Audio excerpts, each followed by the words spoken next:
I want to zoom out a little bit and talk about the convention that was happening. The debate was playing in front of the Texas AFL-CIO's membership. The members are going to vote tomorrow on who to endorse in so many different races, including the U.S. Senate primary.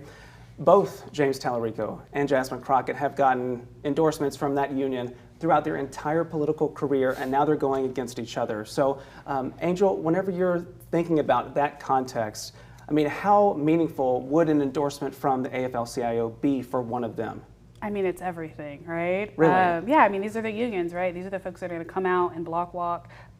Excuse me. They also, again, they show up, right? They help run our country. When we think about postal workers, teachers, federal employees, it means a lot. Again, as I mentioned earlier, both of these candidates have similar policies. I think how they get there and their personal experiences differ a little bit.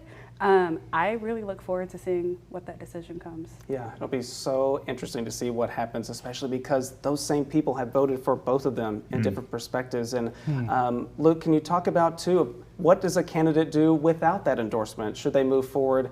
Does that hobble their chances, you think, with Democratic voters?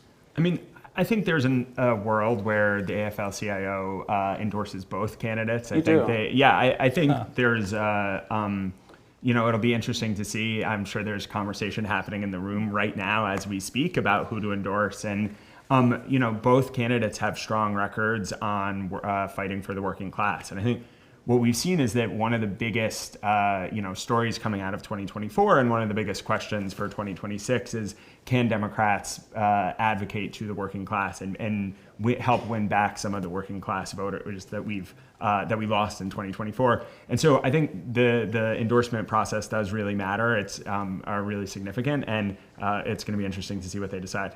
And Andy, what are you looking for with that union vote? I mean, does that carry much weight for the Republicans on your side? Well, the working class vote definitely carries weight. I mean, not so much the union gatekeepers' decisions, but I want to go back just a little bit to maybe something that's more of our constituency. That's the people of faith.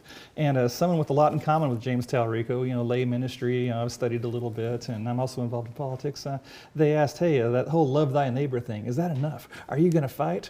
Well, I want to say that meekness isn't weakness. And the average voter that is probably a person of faith, or at least has a background in that, maybe in their families, they're going to look at that and go, oh, what is this? Of course Christians are in this country. And so I think that's going to be a big constituency too. The unions are important, the working people definitely, but the people of faith can't be ignored either. So. Yeah.